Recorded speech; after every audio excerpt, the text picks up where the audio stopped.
Hey, Morning Star small groups, thanks for having me back into your home or your place of gathering for the final time here in 2014. Gosh, it's going all the way back to the flesh study.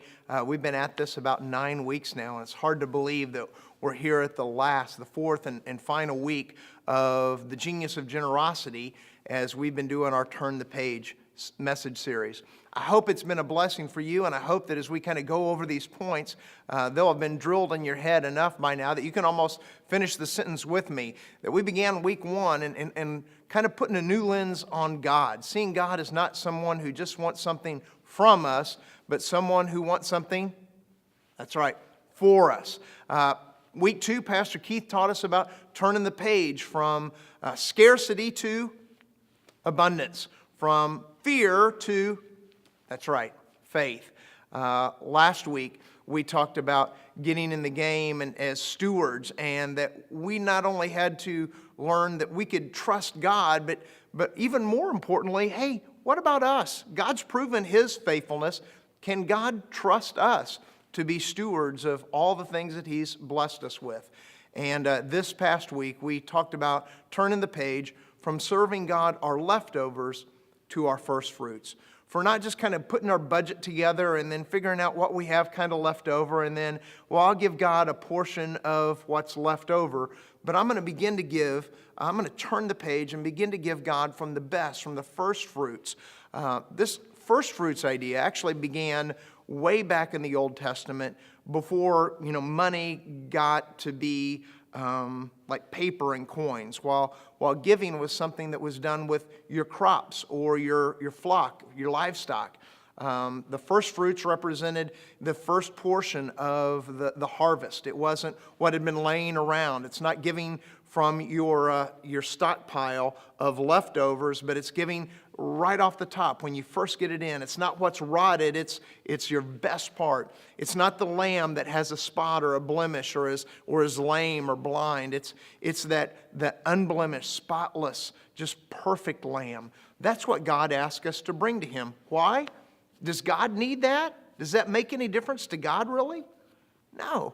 God knows that is going to cost us something, that we're actually making a sacrifice. And when we make that sacrifice, that puts our trust more in God. It's why He calls His people to take 1 day and 7 off.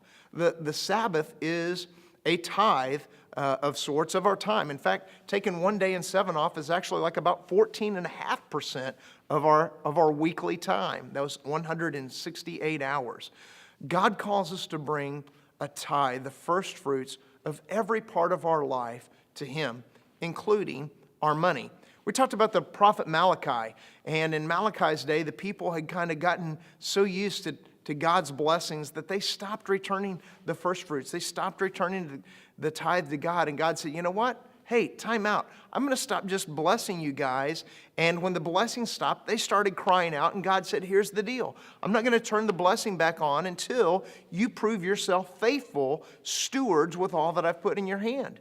He says, when you bring the full tithe into my storehouse, then I will open the floodgates of heaven, and I will pour out then so much blessing that you won't have room enough for it.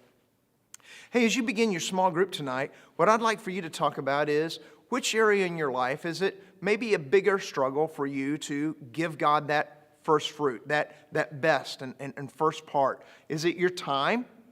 Is it making time for God daily in devotion and prayer, or maybe really giving Him the first day of every week to take that day off for rest and renewal and relationships instead of working? Is it trusting God with the first part of your talent?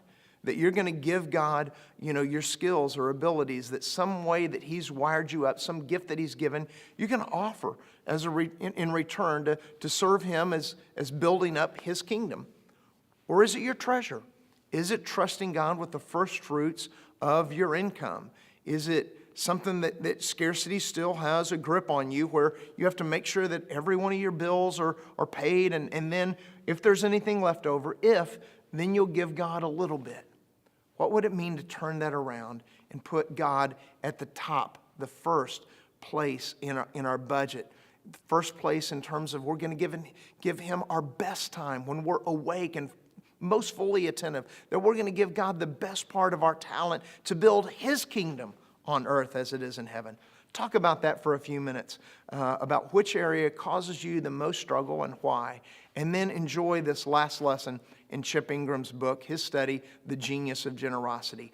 Be the church this week, and I can't wait as we come together this weekend and give our commitments and really honor God by inviting him into our life. More trust, more faith in what he's going to do in our future. God bless you guys, and have a great study.